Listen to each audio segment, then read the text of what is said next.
Okay, now that we're all here, let's get started. We will begin with an opening prayer by our host, Reverend Jonathan Shute, the Rolling Hills United Methodist Church.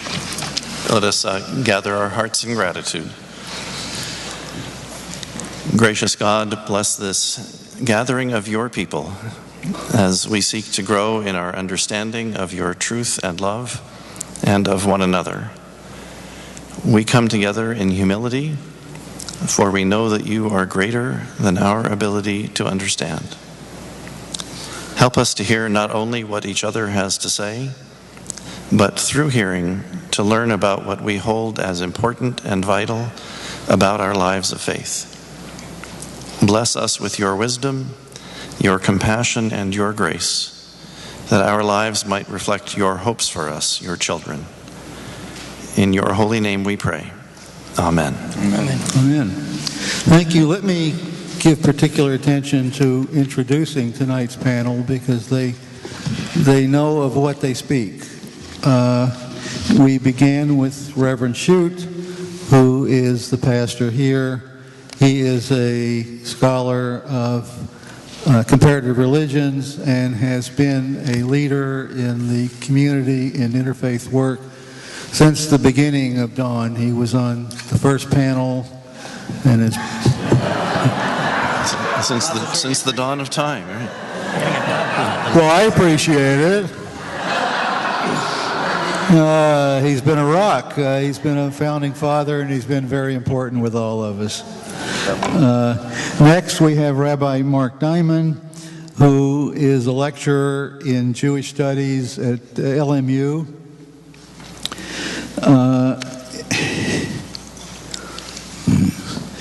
He's previously served as the executive vice president of the Board of Rabbis of Southern California and as the executive director of the regional office of the American Jewish Committee. These are two offices that are on the mayor's Rolodex. When they want a Jewish spokesman, they call him. And he's done it. He's also a past president of the Los Angeles Council of Religious Leaders. I've only been doing this since Alexander Hamilton was Secretary of the Treasury. What did he say? I saw Hamilton this week. Next is Dean Jihad Turk, who runs the Bayan Seminary, which is the single Muslim graduate seminary in the U.S. He is also internationally active and known as a spokesman for Islam. Whenever you go to an interfaith program in Los Angeles, the chances are pretty good he'll be there. And Father Alexi Smith, I guarantee, will be there. He's never missed one yet. He is amazing in all that he gets done. He is the priest, official representative of the Archdiocese of Los Angeles, and has done so for 17 years now, since 2000? 17 years. Admirable. And anyway, so let's get on with what we're here to talk about interfaith relations in Los Angeles. And I don't think we should begin talking about it unless we establish some kind of background as to what it's been like, because I can tell you, as one who follows these kinds of things and grew up in the Bible Belt, that these interfaith relations have changed enormously over my lifetime, from what used to be almost nothing to what is now quite common. And I would like to begin with Rabbi Diamond exploring some of the particularly difficult times, egregious times that existed for Jews in Los Angeles in the last century. Rabbi Diamond, please. Thank you, Bob, and let me begin by thanking Bob and congratulating him. Bob deserves a round of applause for bringing us together and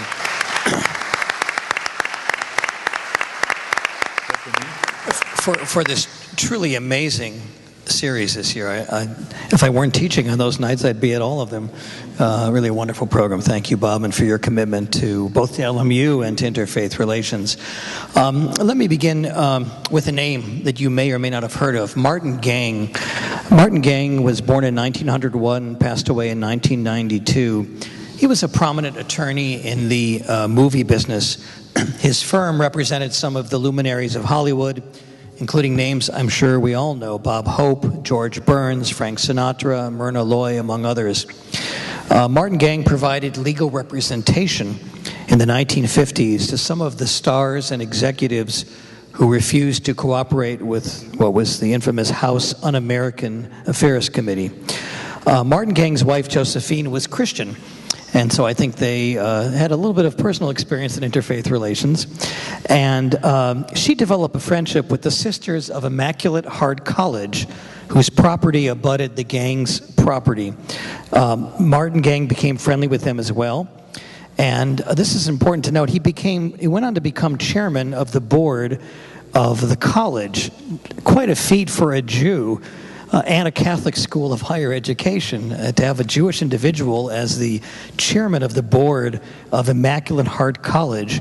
Martin later went on to become very involved with Loyola University, now Loyola Marymount University, and eventually went on to establish what we call the Martin Gang Institute for Intergroup Relations, which still is very active and sponsors many interfaith and intergroup relations programs in the community. And I mentioned Martin in part because he was one of the pioneers of interfaith and intergroup relations in Los Angeles. And we live now 52 years after a document I hope you've heard of, Nostra Aetate, which was the seminal Vatican II declaration on the Catholic Church's relations with other religions, including the Jewish faith. And what's really critical to note is, first of all, you wouldn't have a rabbi teaching at a Catholic university were it not for Nostra Aetate. I dare say we wouldn't have this panel here tonight hosted by this congregation were it not for Nostra Aetate. In terms of specifically Jewish, the history of Jewish relations here in Los Angeles, we kind of take it for granted living 52 years after Nostra Aetate that we have these programs and we get along and we're brothers and sisters and we know each other. That was not the case for the longest time. There was a great deal of anti-Semitism in Los Angeles, as there was in most every community in this country. Jews were not allowed to join private clubs and country clubs. The Jonathan Club, the California Club, among others, did not admit Jews. The country clubs did not admit Jews. And it's important for us to note also that anti-Semitism, the anti-Jewish prejudice often went hand in hand with sentiment, with prejudice against women, against African Americans. This was all pretty much typical of many of the private clubs. There were covenants. I live in the San Fernando Valley, and I was shocked to find that when my wife and I moved here 17 years ago, one of the documents buried in that, the stack of documents you get when you buy a house, was that there had been a covenant in Encino, California, which is now heavily Jewish, all right? And it said that the property could not be sold to Jewish people. So there was a great deal of anti-Semitism, both here and elsewhere. This is why, for example, why do we have a Cedars-Sinai Hospital? Cedars-Sinai Hospital was developed actually for Cedars of Lebanon, and Sinai Hospital developed because Jewish patients were not being served, well served certainly, their needs weren't being met at non-Jewish, primarily Christian hospitals, and Jewish physicians could not get internships and residencies at those other hospitals. Jews were not admitted to country clubs. Some of you may know of the famous Hillcrest Country Club, established, as were all the so-called Jewish clubs, as a response to the exclusion from other clubs. And quite honestly, and I say this with pride, their view back then when they were established was, if they have a nice club, we'll have an even nicer club. Okay, they have a nice brunch on Sunday. We're going to have a better brunch on Sunday, non-kosher, I might add. Okay, but all kidding aside, there was a great deal of prejudice. I'll close with a story. I grew up in suburban Chicago, and if you know anything about Chicago, it's a wonderful city, but very divided ethnically, racially, religiously, culturally. And I know my parents were taught as youngsters not to walk by the local Catholic school or Catholic church lest they be beaten up after school. And I have a personal experience that my father, my late father, when I was growing up, wanted to kind of teach me a lesson about anti-Semitism. And he said, Mark, there's a local restaurant, a very nice restaurant, that we're told does not like to give reservations for dinner to Jewish people.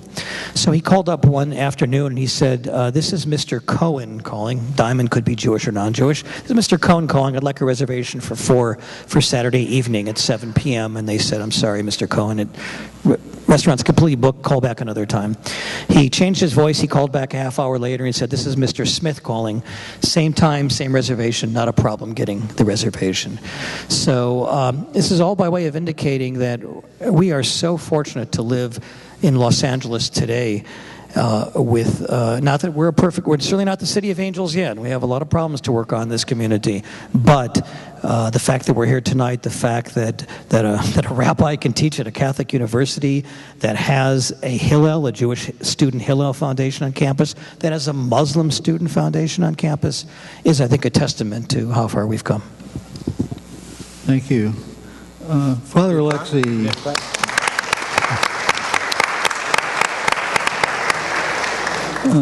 People don't realize that until fairly recent times, the Catholics were on the outside also in terms of the power in Los Angeles. It was Protestant power. And the Catholics and Jews had a natural affinity because they were outsiders and were working together. Wouldn't you? Sure. Certainly Los Angeles was founded by Franciscan priests, right? And the city grew around the initial missions and down on Olvera Street and all of this.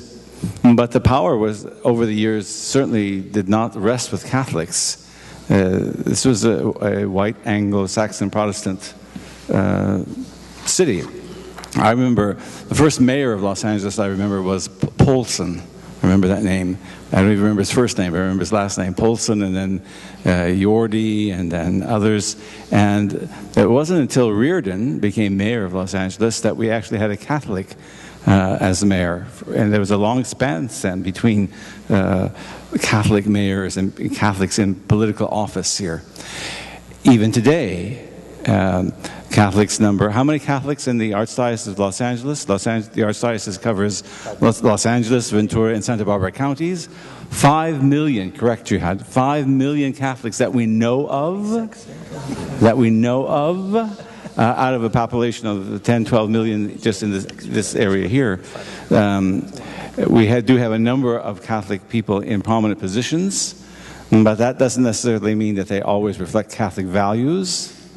So it's a challenge for us in that area as well.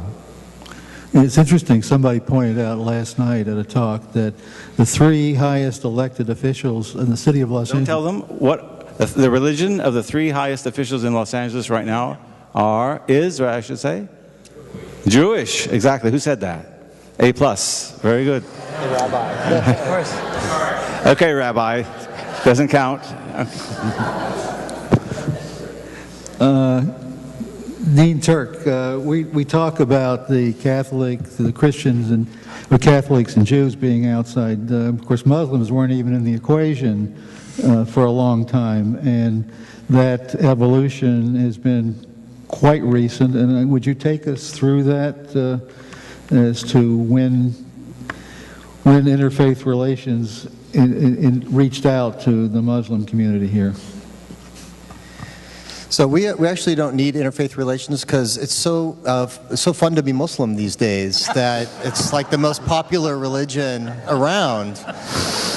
So actually, you know, it's interesting. You tell the story about Nostra Aetate, the evolution of thinking within the Catholic Church to be more engaged in interfaith relations. And so, you know, I served as the imam of the largest and oldest mosque in Los Angeles from 2005 until 2012. And my mentor, who was a physician, but who was the spiritual leader of the center, Dr. Maher Hattout, from the 70s on, he told me when I first joined in that position, that they had a deep tradition of interfaith relations. And right away, even my first year on board, I led an interfaith pilgrimage to the Holy Land, and served on the Interreligious Council, and got to know all of my colleagues here back in 2005, almost all, not Reverend Shute, because we're more central Wilshire Center area of downtown Los Angeles. But I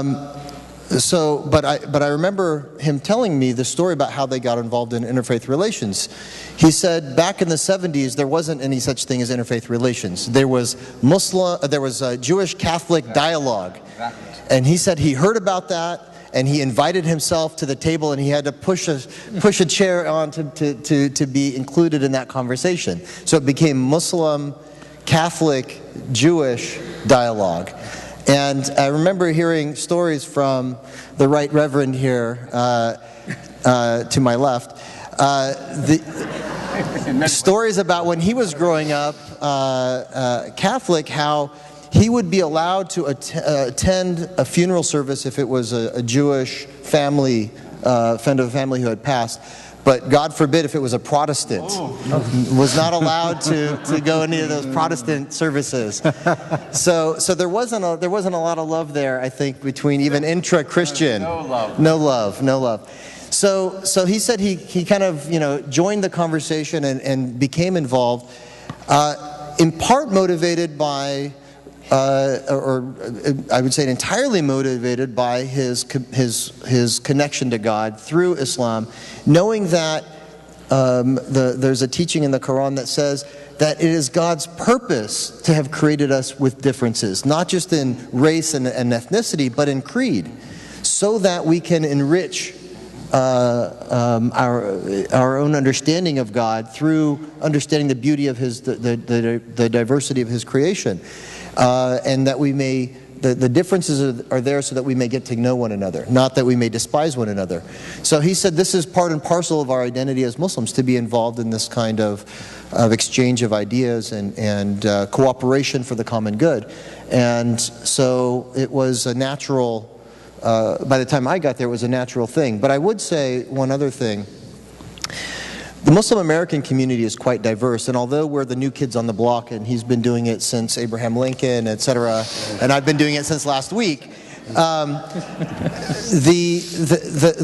history of Islam in America goes back quite far, and it goes back, some say, to even there were expeditions that predate Columbus. Some say that some of the navigators on Columbus's ship were also Muslim from Andalusian Spain, that up to about a third of the slaves from Africa who were enslaved and brought over here and sold into slavery were of Muslim descent and background, and that even though most of those or all of those who came from that heritage had it literally beaten out of them, there was a revival within the African American Muslim or the African American community, starting in the late 19th century, early 20th century, in different movements, Black Power movements. And so there was a very well-known movement called the Lost Found Nation of Islam in the Wilderness of North America,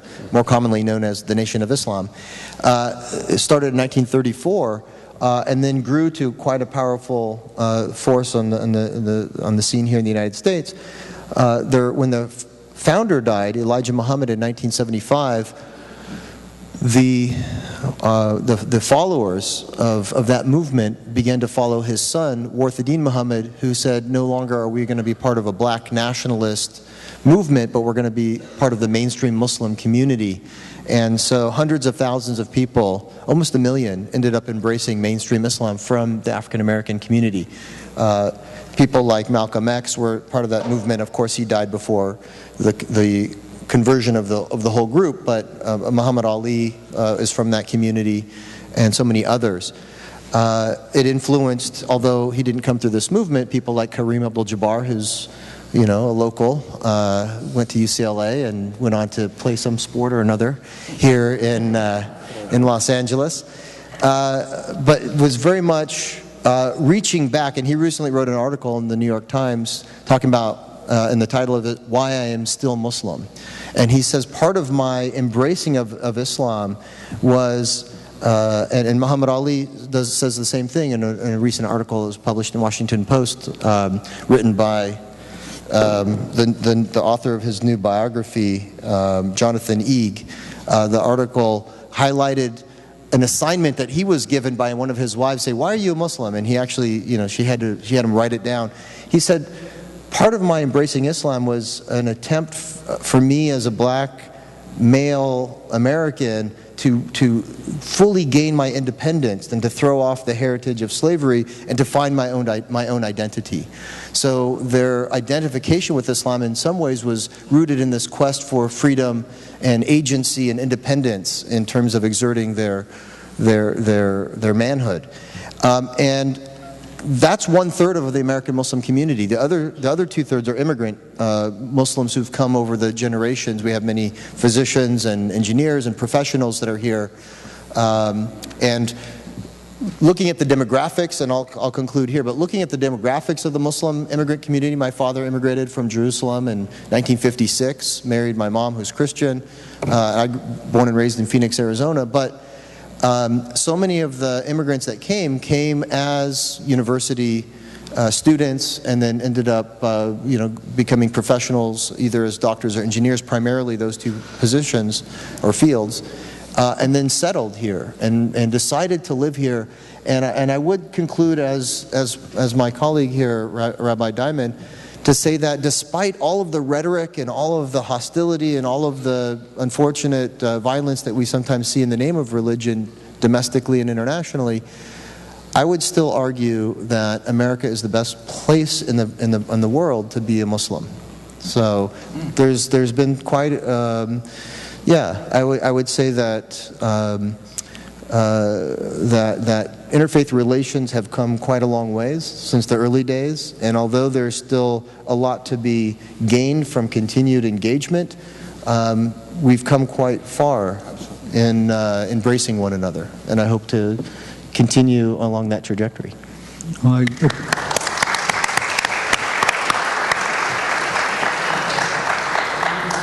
appreciate your upbeat assessment, and yet in 2010 we had some local ugliness when the mosque in Lomita applied for a building permit to improve the property which they owned and which they used for their religious services.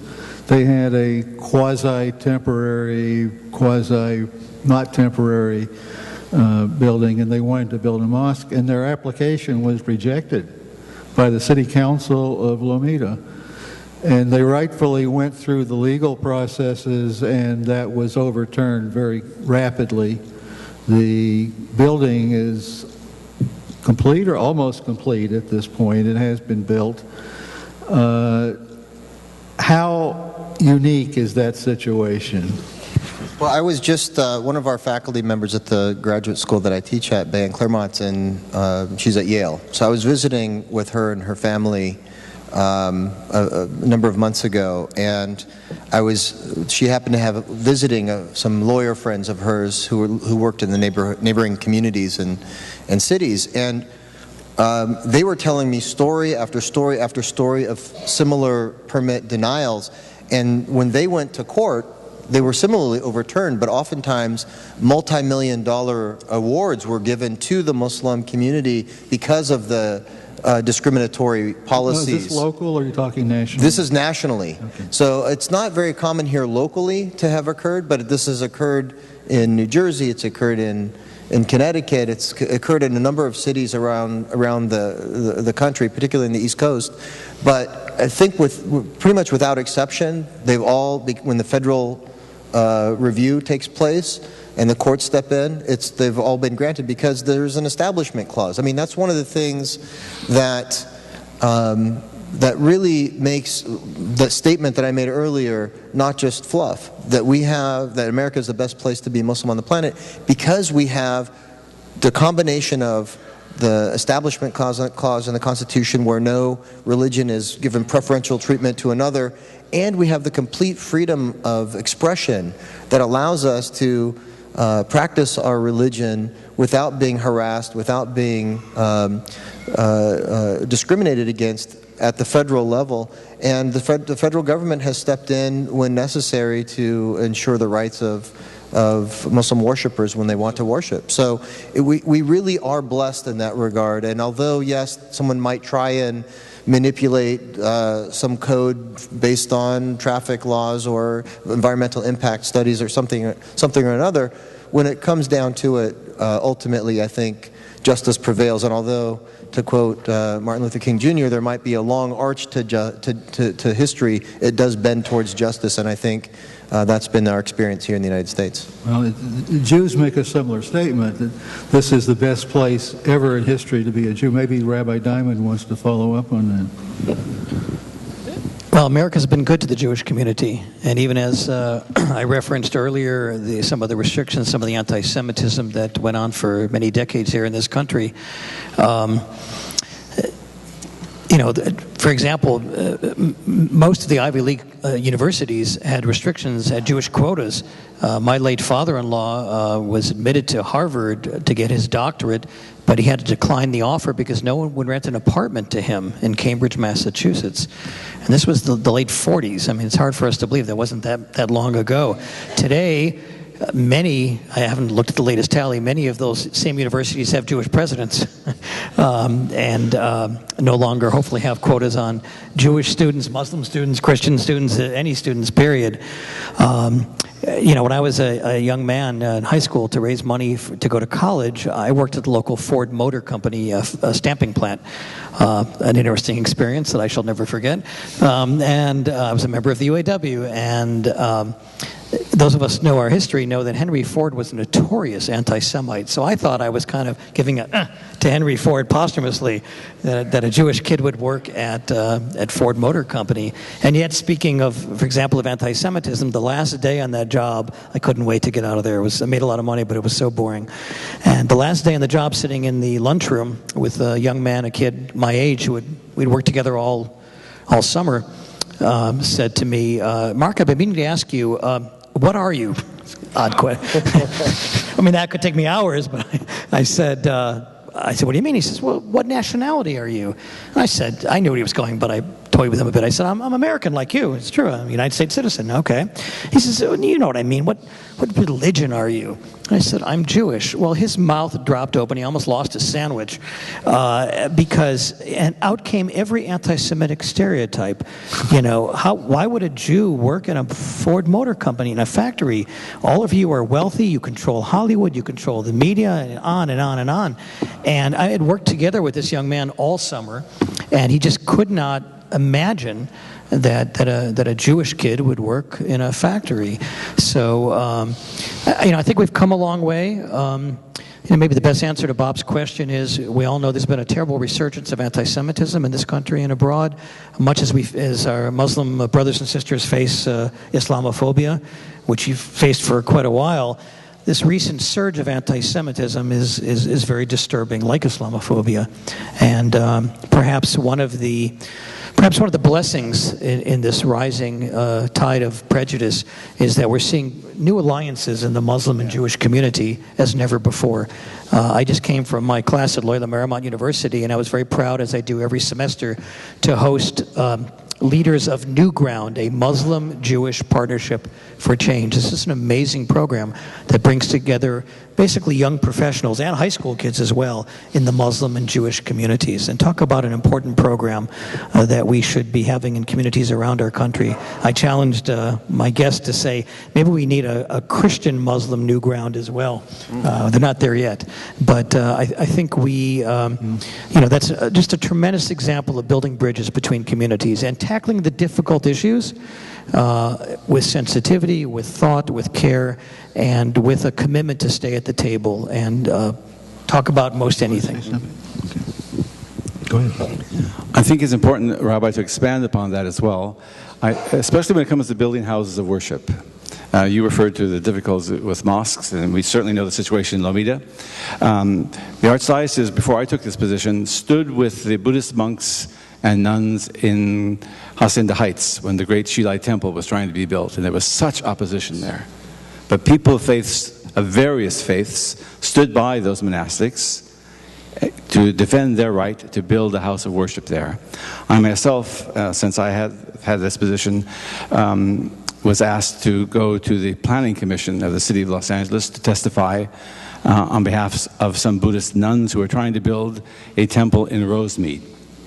And my fellow Christians there in Rosemead were giving them such a hard time with sort of feeble excuses.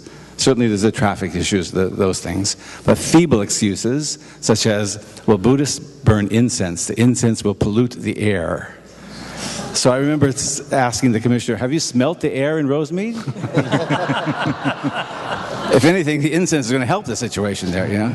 And it was just silly, but vicious. Vicious. My fellow Christians actually literally prevented me at one time from entering the room to testify. They locked arms so I couldn't get in. You know, this is absolutely unacceptable in the United States.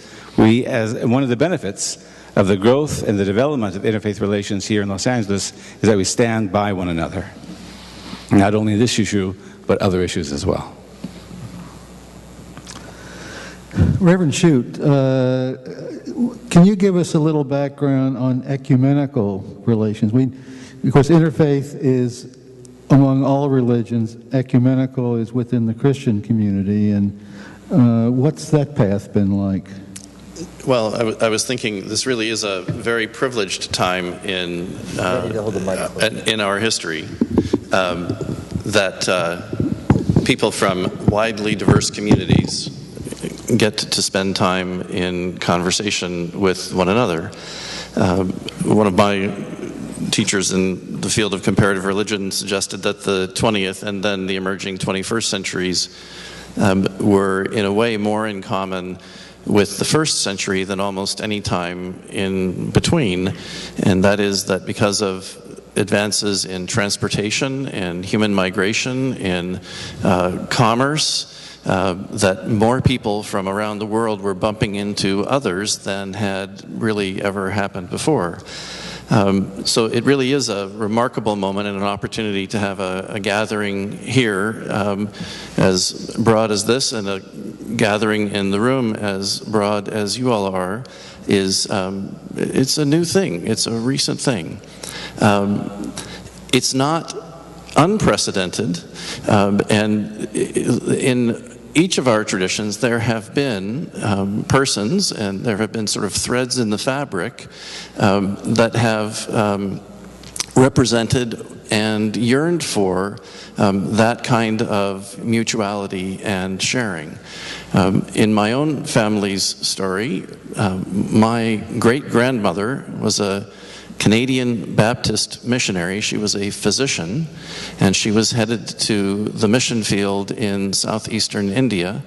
My great-grandfather was a Canadian Baptist minister, and the two of them met and married and headed off to engage in an enterprise that for them was full of meaning and hope.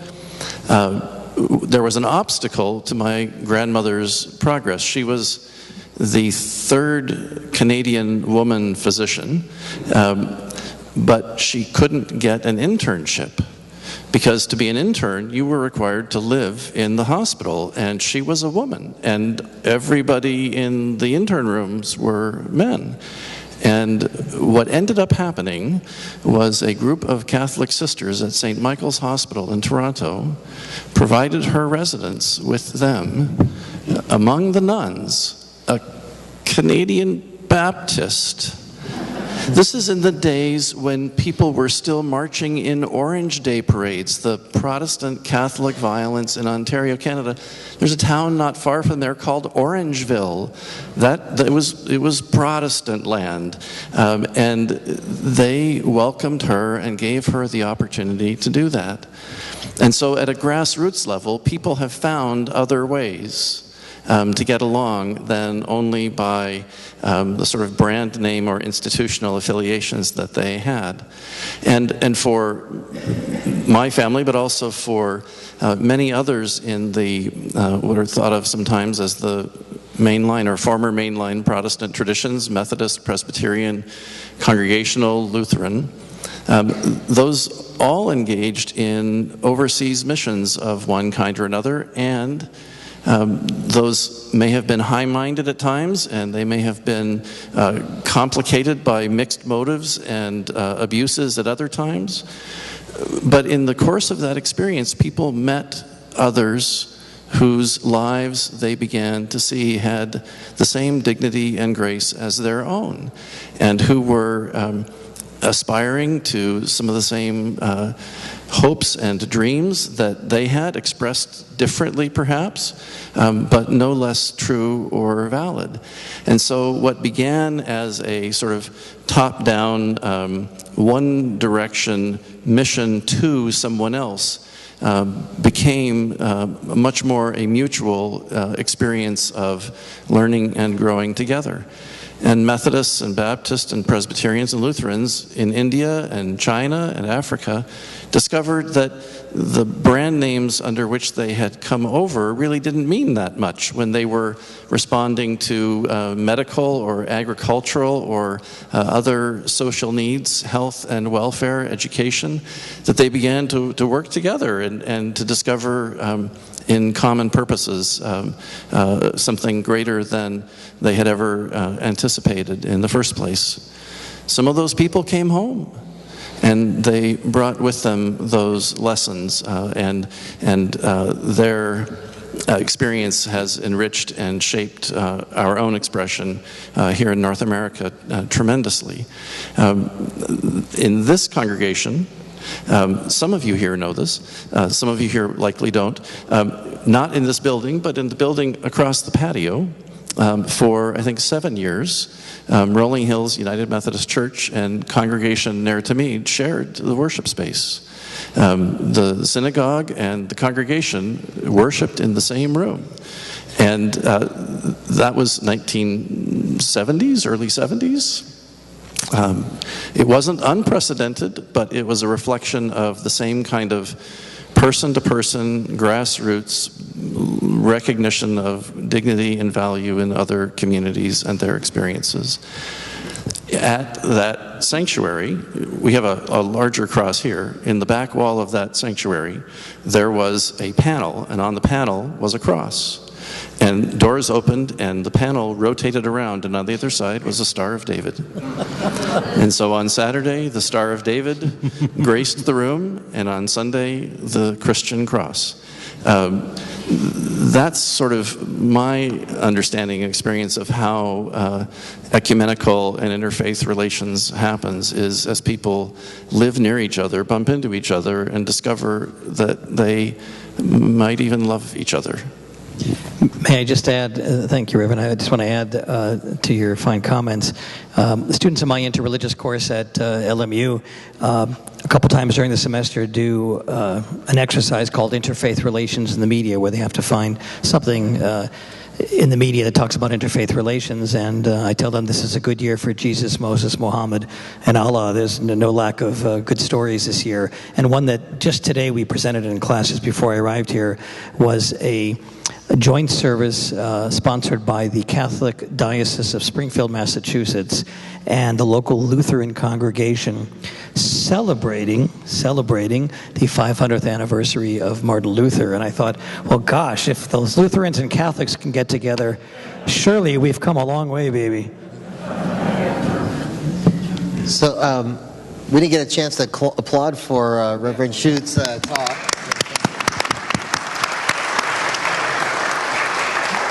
Everybody wants to be the moderator. Well, I just wanted to get the applause in first because I wanted to also, with regards to the Methodist Church in particular, share a story about how our community here in Southern California has been so positively impacted by that same kind of hosting and openness and generosity of spirit, if I may be so bold as to say, the Christian spirit as manifest in the Methodist Church here in Southern California. Also, a little disclaimer: my mom is Methodist. So, but not only did the Methodist Church in Santa Monica, where there is no mosque, open its doors and is hosting us for our Friday congregational prayer every Friday for the last 5 years, but This last year, or earlier this year rather, the First United Methodist Church in Pasadena is also now hosting a separate Friday sermon, both satellites of the Islamic Center of Southern California, every Friday. And not only those two things, but the Islamic Graduate School Seminary that I'm very honored to serve as the founding president of, we came about because the president of the Methodist Seminary, Claremont School of Theology, approached us and said, we want to make Christianity more relevant to our prospective students by partnering with the Muslim community, the Jewish community, the Buddhist community, and get our seminaries together so as to reclaim the role of religion to be a force for positivity and peacemaking in the world, and take it back from those who want to invoke religion for the sake of expanding warfare and conflict. So I said, beautiful. And so we created the Islamic Seminary to be in partnership with the Methodist University or Seminary, Graduate Seminary. So I wanted to just really applaud you metaphorically for that sentiment that is manifest in your various institutions here in Southern California. That's good. A couple of thoughts here. First of all, Rabbi, the Catholic Church officially is commemorating the Reformation. We are not celebrating the Reformation. I took it as a celebration, although that would be I very would direct tough your student accordingly, for our Catholic yes. friends to celebrate the Reformation. That would be very tough. I think that the Jewish community has as much of a grudge on Martin Luther as the Roman Catholic community. Exactly. Indeed we do. But He wasn't very kind to the Muslims either. I'm just putting that out. Exactly. I'd also like to point out that the Catholic Church does not use those terms ecumenical and interreligious interchangeably. No. Some entities do, we don't. When we talk about something that's ecumenical, we mean that that's in the purview of our relationship with our fellow Christians. When we say interreligiously, that means basically non-Christians, but it could also include Christians participating with non-Christians. In some dioceses and archdioceses in the United States, these are two separate departments of the Archdiocese Curia. Here in Los Angeles, I have the responsibility for overseeing both. The goals are different. Within the ecumenical trends, ecumenical activities, our goal is to try to reunite the fractured body of Christ. Christ prayed his Last Supper that all of his followers might be one, as he and the Father are one. Sadly, Christianity is fractured into thousands of denominations, and we are trying to work to reunite those thousands of denominations into one entity, and that does not mean, as it meant before the Second Vatican Council, that everyone would have to become Catholic. Does not mean that today. Absolutely does not mean that today. So we're working to try to reunite that fractured body of Christ in some way or another.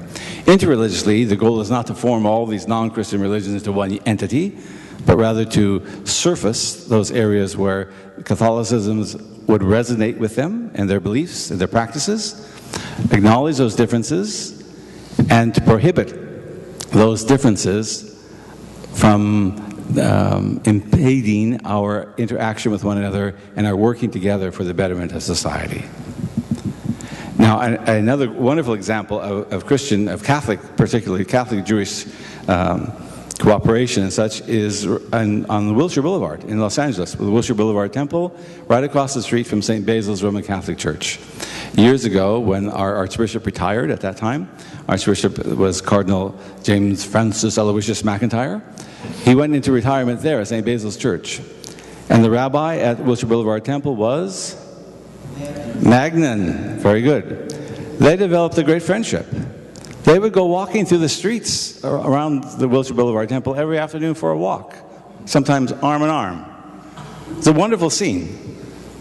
Cardinal McIntyre was not known for being terribly interreligious, but he developed a great personal friendship with Rabbi Magnan. So much so that when the new church was built there, they actually we don't do much on Saturdays other than weddings in our places. So if there's no wedding and the Wilshire Boulevard Temple needed extra parking, they could park at the Catholic parking lot.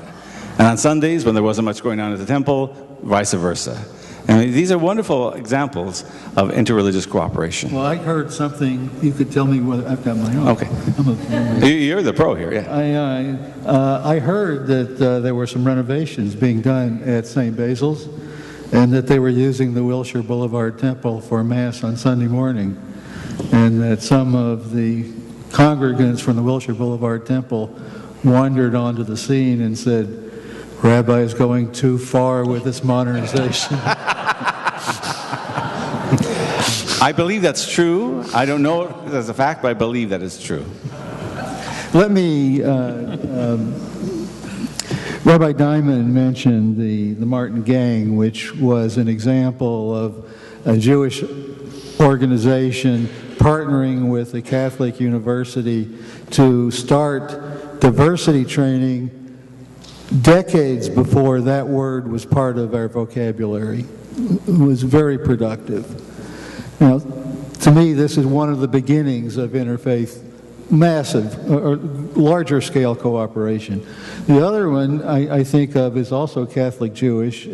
Not too much after that, Monsignor Royal Vatican and Rabbi Alfred Wolf of the Wilshire Boulevard Temple formed a Catholic Jewish combination that had many fallouts. There was the priest rabbi. Would you go through that, please? And I think I'd like to bring out what they've done. I'll pick it up from the Jewish side. Sure. Rabbi Wolf and Monsignor Vatican. Monsignor Vatican was the first ecumenical and interreligious officer here in the Archdiocese of Los Angeles.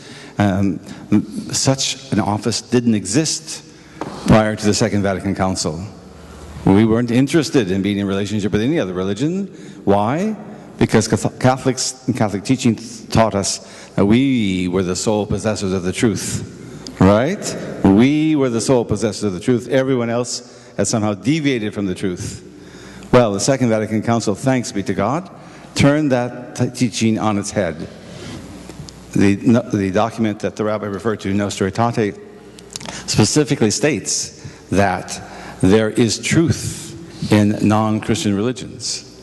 That was a major statement for us to make in 1965. And regarding our fellow Christians, to say that we believe that the Catholic Church was the only true church before 65, now we believe that the fullness of the church subsists, a marvelous word, subsists in the Catholic Church, but that elements of the true church are alive and saving in other Christian denominations as well.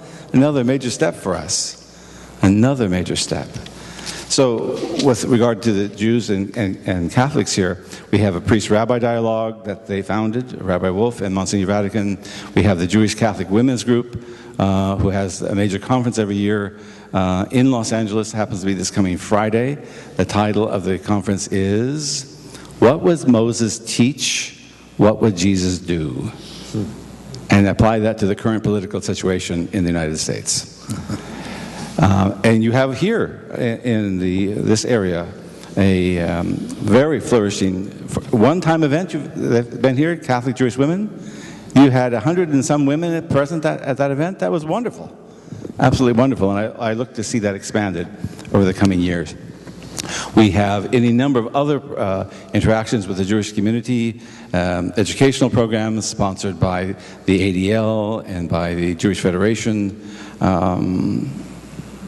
We have, for example, with ADL, we participate in what we term a Bearing Fruit program, whereby a rabbi and myself take a select number of secondary school teachers from our Catholic schools and immerse them in Holocaust studies for a day, equip them to present the Holocaust and Catholic culpability in the Holocaust and to our students. And I think these are very important trends. I hope to develop a similar program with our Muslim brothers and sisters here over the next few years. We have some programs there, but I'm focusing right now on the Jewishness of our relationship. We have Holy Land Democracy projects. We have any number of projects like that. Perhaps the greatest compliment that I could pay to Monsignor Vatican is that he was invited to speak at the funeral of Rabbi Wolf. Yes. And a similar compliment was extended to me when I was asked to speak at the memorial service for the late Rabbi Paul Dubin, known to many of us, and Pinky, right? And also at the memorial service for the late Rabbi Harold Schulweis. You know, these things wouldn't have happened before 1965. And it's I think a tribute to the growth in our rapport that we've developed here in Los Angeles. You make it a natural thing. You've accomplished a great deal in your work. That deserves applause.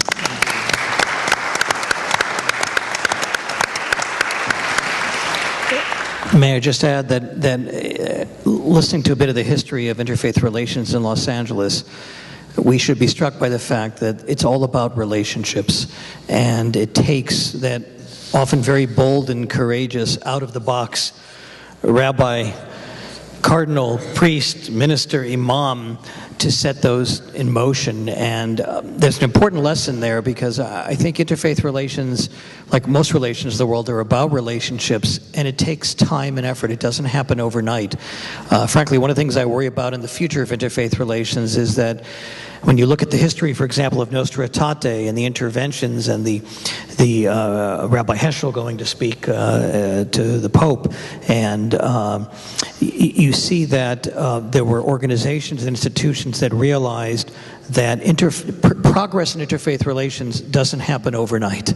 All right? It doesn't happen in the Jewish tradition. It doesn't happen in the Vatican and the Catholic tradition. It might happen in Islam, but I think it also, like us, they share this. You know, change comes slowly.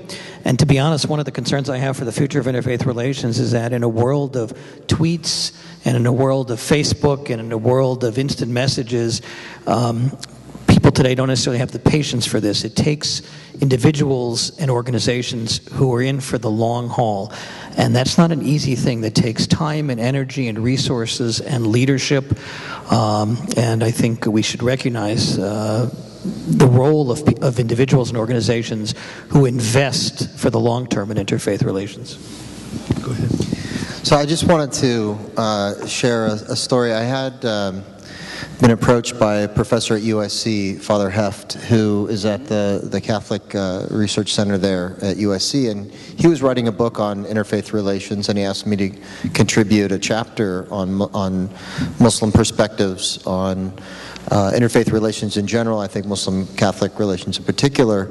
And I wrote a chapter in the book, and I submitted it to him, and it was published, but his feedback to me was, you seem a little bit optimistic about the possibilities for interfaith relations. And you know, I was reflecting on his comments, and what appeared to me to be the source of the skepticism in general about interfaith relations had to do with international relations between Muslim majority countries and Christian majority countries, and the conflicts that we see arising and leading to bloodshed all over the world. And I can understand that there's going to be continued conflict, unfortunately, because of the nature of oil and resources and governments and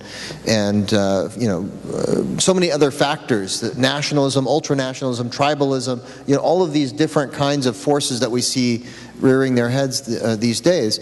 And what I was doing in my piece was sort of extracting what it really meant to be a believer in Islam and Christianity and Judaism, to be someone who aspires to adorn themselves with a garb that is divine, that is holy, that is sacred, in terms of how we understand and treat our own selves, and how we treat each other, and how we treat the environment.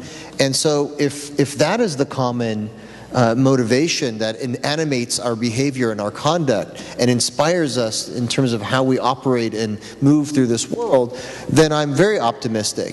But if we reduce ourselves to the lowest common denominator and revert to what is familiar and comfortable and stay within our zones that oftentimes bring out, I think, the worst part of human nature, and that is this kind of tribal mentality where we belong to a faith not because of our conviction or not because of the morals that it teaches us in terms of how we should behave, but because it is our group, because it is us, because we are empowered by being part of this collective, organized group or demographic within the society or within the world, or etc., then there is room for pessimism if that's what we do. But I'm optimistic, even with all that's going on in the world today and how religion is misinvoked to justify things that are unjustifiable. I'm still optimistic that we can, through that was not me, I don't know where that came from, but I am optimistic that through this kind of exchange of ideas, and as the Quran says, if it was God's will, He would have made you all the same. But it was His will that you be different, so that you can race with one another in doing virtue, not in a competitive way where you put the other person down, but in a cooperative way. My mentor, the late Dr. Meher Hathout, said it this way. He said, faith is like light. It's like a candle light. It's additive, not competitive. If you bring multiple lights together, it doesn't take away from anyone else's light. It only creates more luminosity. And I feel that that's what, if we can reclaim that role for religion to help us rise above our lower selves and to climb out of that tendency that we have as human beings to cling to what is comfortable and familiar, then we have a chance. Well done. Thank you. I was thinking, too, one of the underlying goals of the Dawn Unity Group in now the beginning of, I think, its 16th year, was as clergy or leaders of different traditions were brought together, our goal was not to discover that we all believe the same thing, and to boil down our respective traditions to the point where all we had left was the stain on the bottom of the cup. That in fact, we not only don't believe the same things, but following Dean Turk's observation, this is a gift of God that we might have the opportunity to learn from one another. If we were given the gift of understanding something that seems to be in common between two traditions, but actually means something quite different in each of those traditions. There was a time in the study of comparative religion where people would look at two traditions and say, here we have a key leader and here we have a book. You could do this with Jesus and Christianity. You could do this with Muhammad and the Quran. You could do this with Moses and the Torah. Interestingly, this is again an oversimplification, so it's heretical in the way that almost every statement about faith is going to be heretical. If you were to correlate the person of Jesus and the book of the Christian Bible with the Islamic tradition, there is a closer correlation between Jesus and the Quran and the Bible and Muhammad. That is, for faithful Muslims, the Quran is the Word of God. For Christians in much of the Christian world, Jesus is the Word of God. For Muslims, the Prophet Muhammad points the community to the Word. For many Christians, the Bible points us to the living Christ. So, yes, there's a book and there's a person, but the relationship for the believer is almost mirrored between those two. It's not the same. And so when we go around the world looking for ways of finding that we all believe the same thing, what we end up leaving out is almost everything that is interesting and meaningful to believers in those traditions. And it would be more fun to learn what that looks like from when viewed from their perspective and through their eyes. The leader of the comparative religion program, where I was fortunate to study, Wilfred Cantwell Smith, had an ability to do that. He was an ordained minister in the United Church of Canada. About half of his adult life had been spent studying Islam in India when India was pre-partition. And when Wilfred Smith spoke about the Hindu tradition, the floor at the front of our classroom, like down here, would have been filled with 30 to 50 Hindus from the Boston area who were coming to hear him speak about their tradition. And the same held when he spoke about Islam. Muslims from all over Boston came to hear Wilfred Smith speak about their tradition because he was able to articulate things about their faith that allowed them to feel like they were being enriched and deepened by that. It was a remarkable thing. He taught usually one lecture that you could describe as a mile wide and an inch deep, trying to describe a tradition. This was a survey class. And then in the next lecture, he would take one item. An example was the meaning of the hand positions of the Buddha in Buddhist sculpture. And he would spend 90 minutes on that one item. And what he was trying to say was, here's how broad the tradition is. You can go that deep anywhere along the way. Imagine how much more there is to know there than what you can learn in 2 90-minute lectures. And it just brought you to a place of humility and wonder and gratitude and mystery at all that was out there to learn and to know.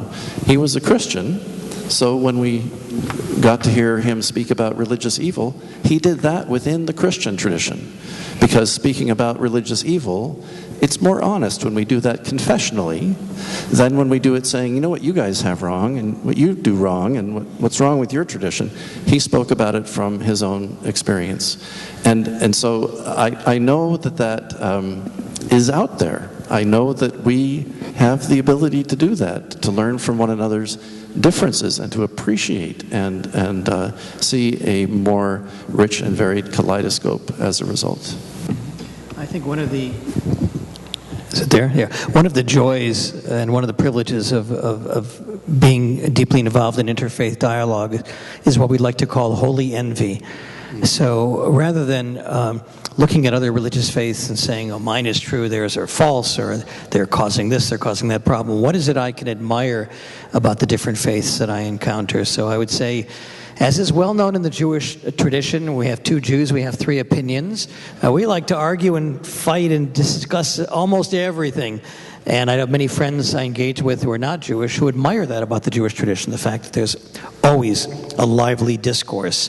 I think in the Christian tradition, among others, I have great, enormous respect and holy envy of the doctrine of forgiveness and how important that is in Christianity. In Islam, among other things I greatly respect, there's a lot of God talk and faith in God, which, frankly, I heard almost no God talk when I was growing up in synagogue. I hear a little more today, but not as much as when I go to a mosque and see this very direct, profound faith and belief in the one God and God talk. I'll tell you that among the interfaith dialogues I'm involved with is one which I think is not represented in the panel tonight, and that's we have an ongoing Mormon-Jewish academic dialogue. So one of the things we've discovered is that the Mormons are trying to learn about the Jewish Shabbat and how to reinvigorate their own Sabbath, their Sunday Sabbath observance, by learning how Jews traditionally do Shabbat. In fact, one of the members of the Mormon Quorum of 12 spent a full 25 hours with an Orthodox Jewish family to gain an appreciation for Shabbat.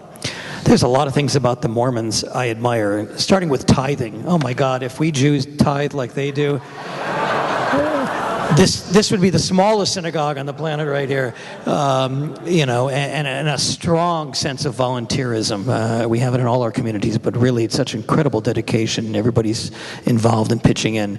So there's a lot we can learn. When we engage in interfaith dialogue, there's a great deal we can gain, and I think part of it comes from this concept of holy envy. What is it I can admire and appreciate and maybe port over to my own faith community in engaging in interreligious work? I think it's one of the more remarkable human good traits that someone can believe passionately about their own religion and yet give to his neighbors the chance to do the same for theirs. This is a recent arrival on the human scene. It never used to exist. As Father Alexei said, you were right and your faith was right, and that's the way it was. I also have a feeling, and I would like to hear comments, if you were organizing a discussion to learn more about other religions, would you want to talk about your differences or your commonalities? Which could be more instructive? Which would help you understand more in the comparative religion world about the other people? I'll start. So, I think for most people, there are some glaring misunderstandings about Islam. So, whenever I'm gathered in an interfaith environment, I always like to at least do a little bit of teaching to give people an opportunity to really wrap their head around where Islam fits in the spectrum of faith. And I think it's important to do that because most people, when they hear about Islam because of tragedy and violence and conflict around the world, and there's really no sense of what is Islam about. So I always like to start with a place of commonality, and then from there highlight some unique features within Islam. So one of the ways that I like to think about Islam in relation to Christianity and Judaism is that, just as we are on this panel, Islam is right in the middle, in between Judaism and Christianity. Here's what I mean by that. Follow me. So, although we came as a religion 1400 years ago after Christianity, Muhammad was born 571 AD, Muslim or Islamic faith, I should say, Muhammad is a descendant of Abraham. He inherited the legacy of faith of Judaism and Christianity. He considered the biblical prophets his brothers in faith, and he taught a religion that he said predates Judaism and Christianity. He says, I am following the religion of my ancestor Abraham, who was not Christian nor Jew. He was a believer in the one true God. So like Judaism, Islam focuses on monotheism, first and foremost. And we believe in God, the Creator. We generally don't refer to God as the Father. We think of God in more abstract, right? Sort of a all-knowing, loving, compassionate Creator who is omniscient, omnipresent, omnipotent, or also known as omnipotent, and is engaged in the world in which we live and in our lives personally. So although we don't imagine God as Muhammad was instructed, even when you pray to God, don't picture God or don't see God, but know that God sees you. So we limit our imagination about God in terms of defining God, putting a limit to God. God is beyond our imagination, and that's why it's so unfortunate that our greatest expression of praise of God is greater, said in the Arabic, Allahu Akbar, it's been hijacked when someone would say that and then commit an act of a criminal act of terrorism or violence. For us, it's the expression of God is beyond our imagination in His greatness. And so we share that, I think, with Judaism. And maybe we talk about it a little bit more than you do in the synagogue, or at least used to. But we're also, we have a lot of laws, dietary laws and purity laws. We were having dinner earlier tonight, and I called it kosher light because it's not quite as strict as in kashrut or in kosher laws. But we're closer to Christianity in that we, as Christians, believe in Jesus as Christ, the Messiah, born to the Virgin Mary, inspired by the Holy Spirit, and we believe that He was raised to heaven at the end of His time here on earth. And most Muslims believe that He will return at the end of time, not Muhammad, but Jesus. And so we consider ourselves followers of Jesus. Now, where we differ from Christians, or one other thing I'd say is similar, is that we also believe in a day of judgment, heaven and hell, which is definitely much more emphasized in Islam than it is in Judaism. So we are closer to Christianity in those regards, and closer to Judaism with regards to the monotheism and all those dietary laws. But we differ from Judaism in that we not only recognize Jesus, but also Muhammad as a source of divine inspiration. And we differ from Christianity in that we also do not consider Jesus as part of a Trinity or part of the Godhead, but that we worship God directly, God alone, and that although Jesus is the Messiah, it doesn't mean the Son of God. It means that he was anointed, which is what the word originally means anyway, right? It means in the Arabic, if the word because Arabic and Hebrew are sister languages, we say Messiah or Messiah. Messiah means the one who was wiped with oil or anointed for a special role, and his role was to bring back the spirit of the message to the Israelites who at that time had been following the letter of the law but had lost the spirit of the law. And so my rabbi friends call him maybe the first Reformed rabbi. But we look to him as a divinely inspired, miraculously created human being and a prophet, and we revere him, but we reserve worship to God alone. So I would say that there is that commonality and the differences, and to answer your question, I like to highlight a little bit of both so that we have at least an orientation and how and where to engage, but also that we can respect and treat with each other with dignity on the places in which we differ. I would certainly concur with you, Jihad. I always like to point out commonalities first. For example, there was a study put out, I think it was George Washington University recently, that said that a staggering number of Catholics couldn't conceive of Islam and Catholicism as having anything in common, which shows an abysmal ignorance on our people's part. And so if you point out the fact that we do in fact have many things in common, that again begins the discussion then. One of the things we have in common is the idea of compassion. I saw this just last week when I was in the Kingdom of Jordan, a place called Kerak. There's a hospital there run by Italian nuns. They run the hospital, but it's completely staffed by Muslim nurses and doctors because they're both working from a place of compassion. And last Christmas, when there was a horrible terrorist incident at Kerak Castle happened to be a Crusader castle, and they happened to have a display of things for Christmas. On Christmas Day, these horrible people went in there and shot up people. 28 people were shot. They were brought down the street to the Catholic hospital, where they were treated by these Catholic nuns and these Muslim doctors and nurses. Every Muslim doctor and nurse, even those off duty, ran to the hospital and stayed with those nuns for 24 hours to make sure that nothing would happen to them. Now that's a common value. We never hear of stories like that, but that's a common value, and we have to celebrate those common values.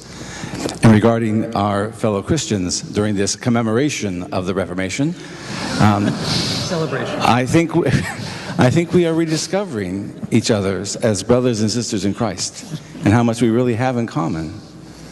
And we can take that commonality then. Certainly there are differences, but we have to focus on those commonalities and don't let those differences keep us separated. I have to say, one of the most shocking experiences of my early adult life was walking by a Roman Catholic church in Cambridge, Massachusetts, and hearing them singing, "A Mighty Fortress is Our God." And I thought, what has happened here? You think you were shocked by that? I concur with my colleagues. I think typically in serious interfaith dialogue, we begin with the commonalities, but you have to get to the differences as well. For too many people today, interfaith dialogue means sitting in a circle and singing Kumbaya, and that may be a place to start. Kumbaya is a lovely song. You used to sing it around the campfire, but one of my pet peeves is we have to dig deeper in interfaith relations, and that one of my teachers, Rabbi David Hartman of blessed memory, loved the abrasive texts. All of our traditions have texts that are soothing, that are nice, that we like to cite in these kinds of events, that speak of love and harmony and et cetera, and compassion for the poor, et cetera. Wonderful texts, but all of our traditions also have abrasive texts that speak of lack of harmony and speak of suspicion of the stranger and the other. And I think it's important for us to not only deal with the commonalities, but also get into the differences and deal with. We had a conference some years ago that was one of the finest interfaith programs I've been to in many years, and it was called Troubling Tradition, Problematic Texts, and we had Jewish, Muslim, and Christian scholars all speaking None of what bothers me about your tradition, that's too easy. What bothers me about my own tradition? What do I have to own up to? I think too often in the world today, we're so quick to point out the issues with other people's faiths.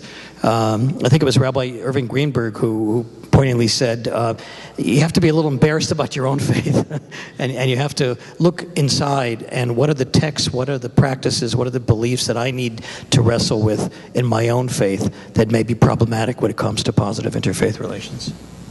I think Jesus said something about a log in his own eye, right? Isn't there some kind of, you can preach to us about that, right? Each of the three religions represented here have a right-wing component which causes trouble and does ugly things. Not us. We all do.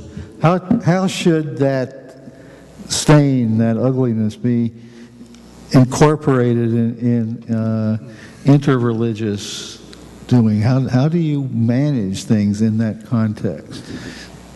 So I think I should start with this one with a name like jihad. All right, so I think first you have to acknowledge that that's the case, and it's important to note that yes, in the case of the Muslim community, it gets top billing in terms of what's covered in the news media, and so the impression that one would get is that there is a super majority of Muslims that are involved in or somehow actively or passively supporting some kind of extreme violent expression of Islam, and that would be a reasonable conclusion to draw if you watch certain news channels, unnamed. But even if you watched, generally Western media, and the reality is, and I was invited to the White House to attend a summit on countering violent extremism. I worked with the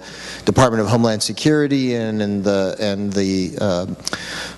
local and federal law enforcement leadership in understanding what the nature of the problem is, and looked at all kinds of statistics and looked at all kinds of issues in the process in the run-up to that summit.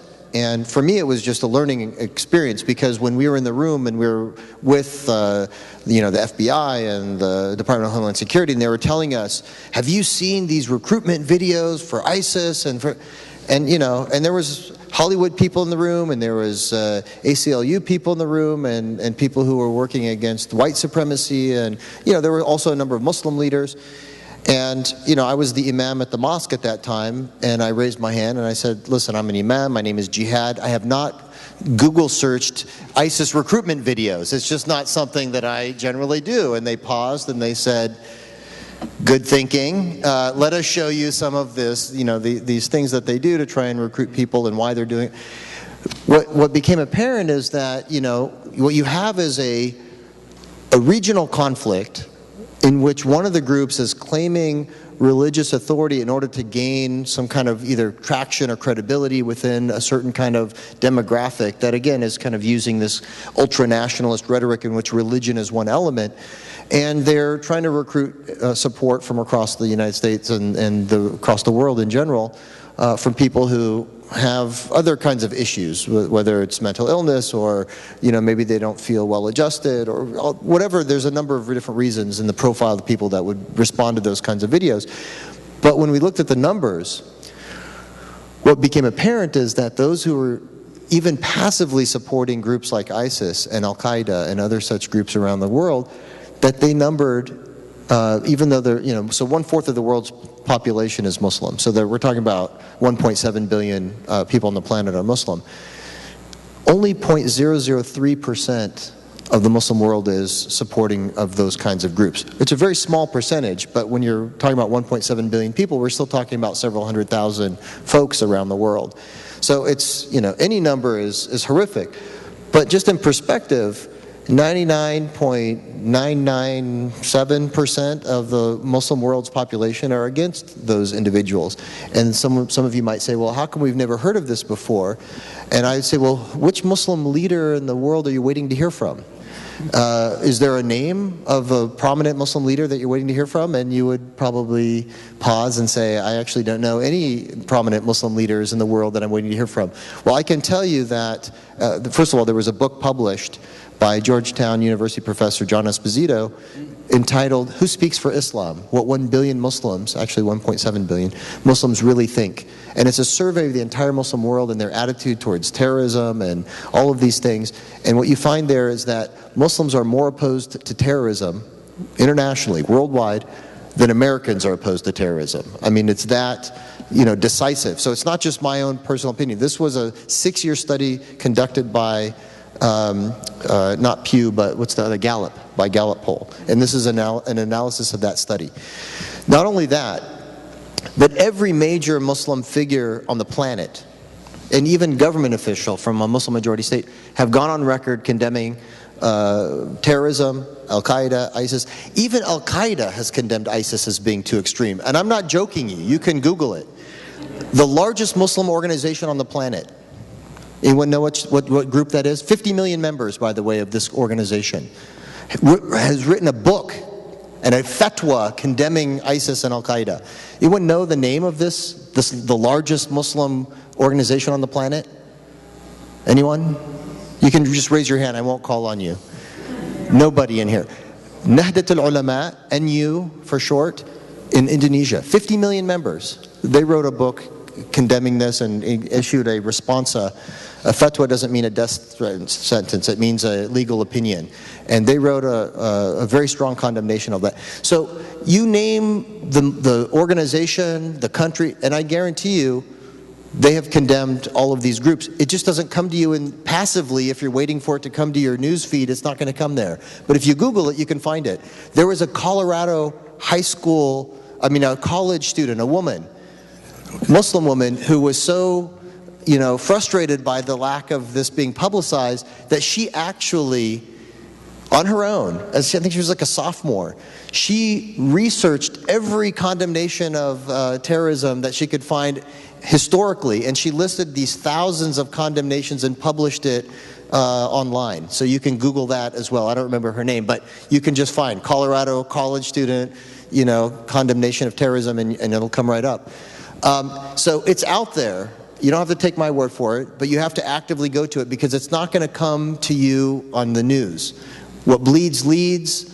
It's not sexy to condemn terrorism and whatnot, and so it's really important for you to curate your own news and to be broad and active in searching out information and knowledge that might not otherwise be familiar to you. I would simply add that for those of us who have hierarchical structures and have documents such as Nostra Aetate, we have to be able to confront our own people with the teachings. In our case, the Catholic Church's case, we have this teaching, official teaching of the Catholic Church, published in 1965, about our relationship with non-Christian religions. I've been told by several of our Catholic people that I'm going to hell for coming up with these theories, and when you confront them with official documents, oh, I didn't know that. So it has to filter down. Questions? There's a lot that's gone through here. Who wants to ask the panel? Goodness gracious.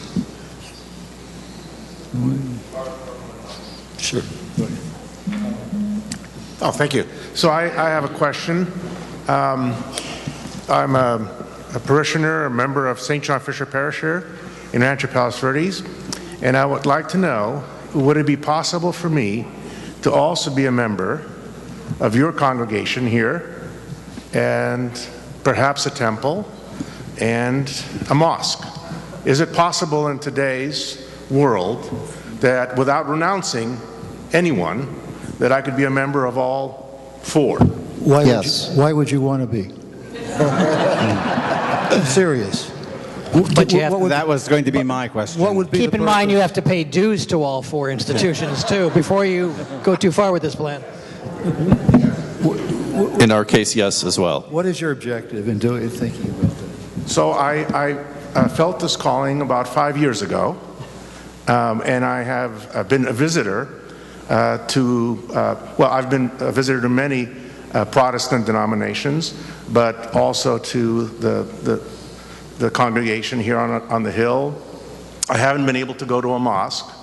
I've tried, but I haven't yet been able to get inside.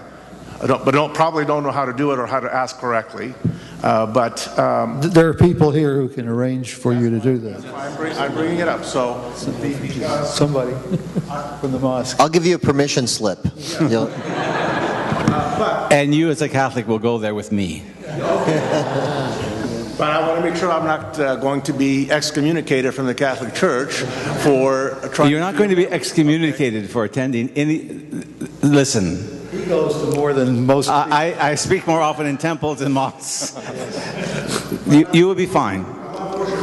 I'm certainly. My colleagues will be more than happy to welcome you to come. The biggest barrier is to be able to make it to the Islamic Center service, which is at Friday at 1 p.m. So you'd have to get off work if there's a conflict there. That's the only challenge. Is our day of congregation? Okay, then he's you're retired. Good He's okay. You're good to go.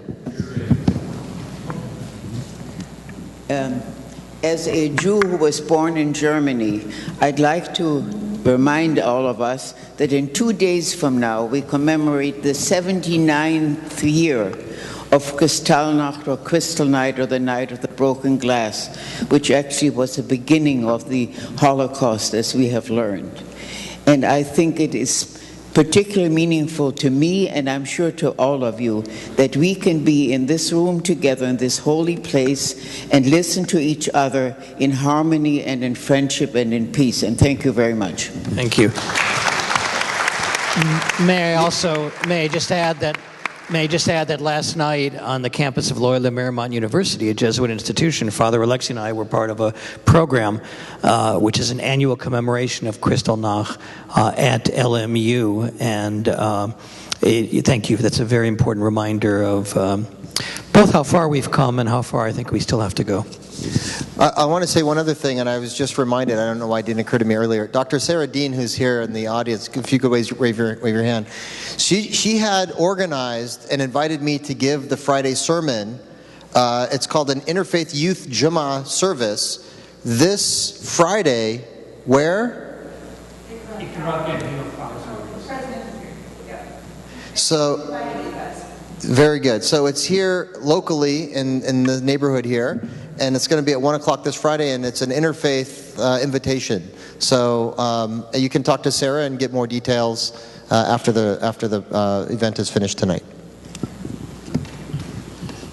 So it's good to be on this side of the panel rather than on that side tonight. So thank you all for being here. I'm Rabbi Chuck Briskin, as many of you might know. I was ordained in 2001, and I've actually found my work in doing interfaith experiences and discussions very easy. So I want to thank you for providing a history of a time before I was ordained when some of this work was very difficult.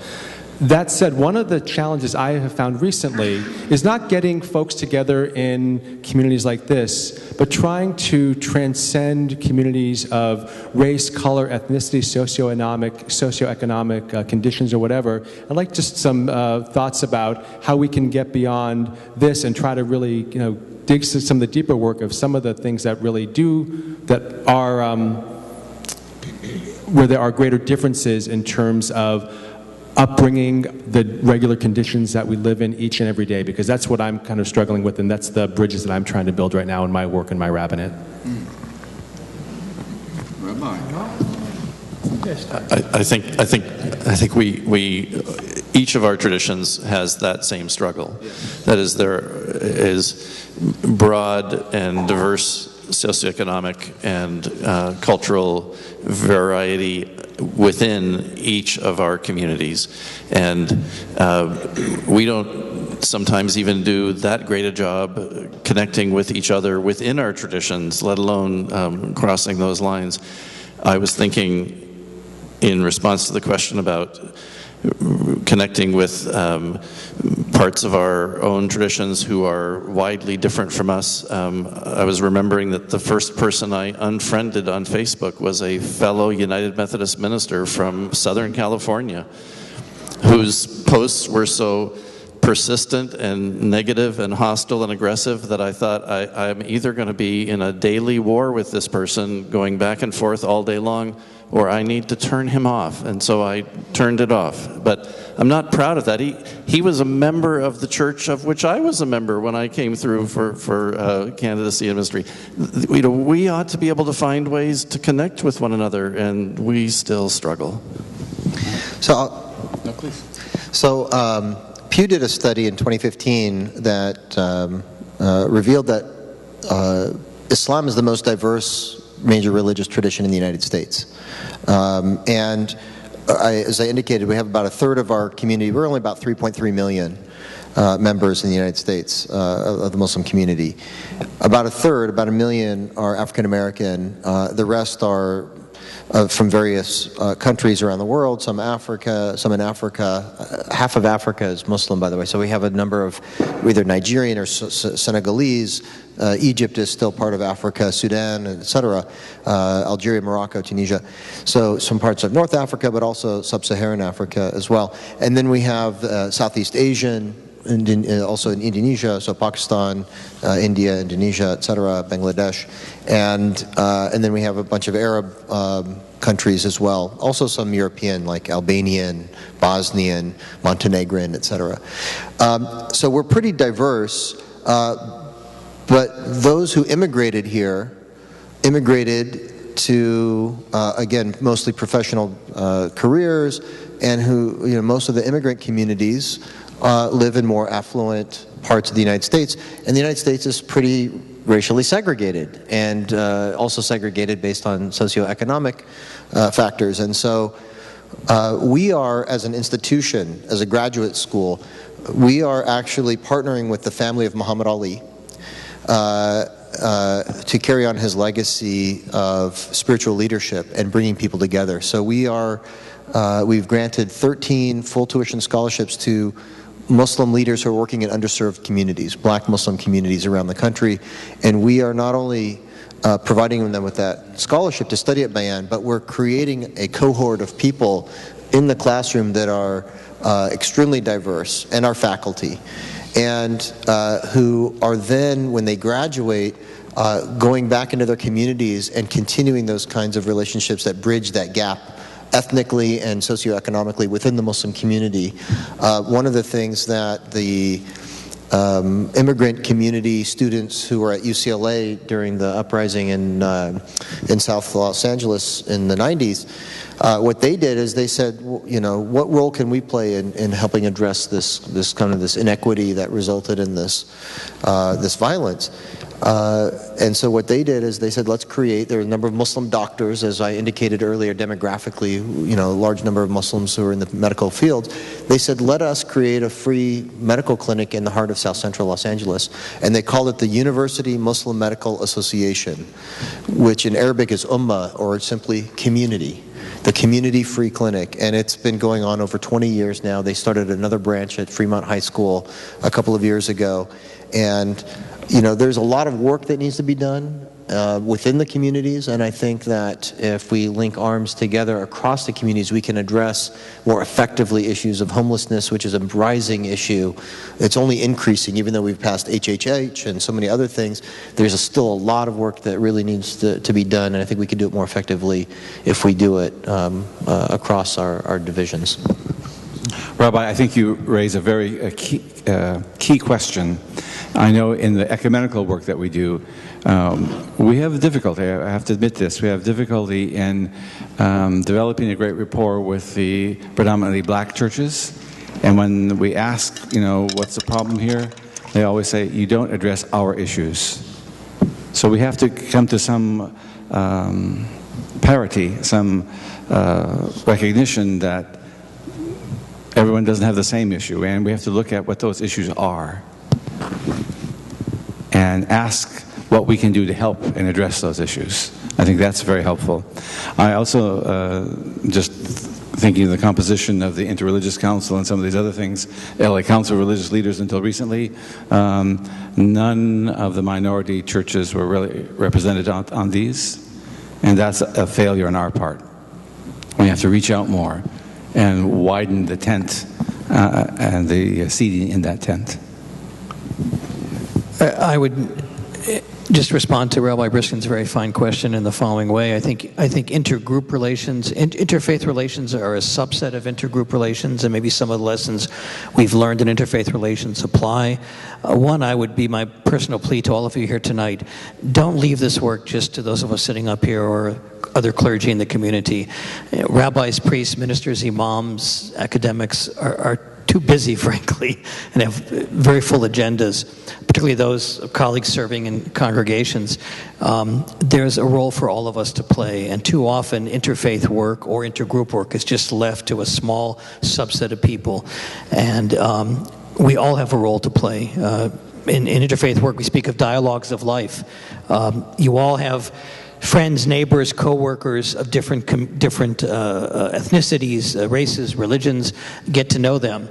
Don't listen to the wonderful advice my late parents gave me. They tried to teach me that nice people the two subjects nice people don't talk about: politics and religion.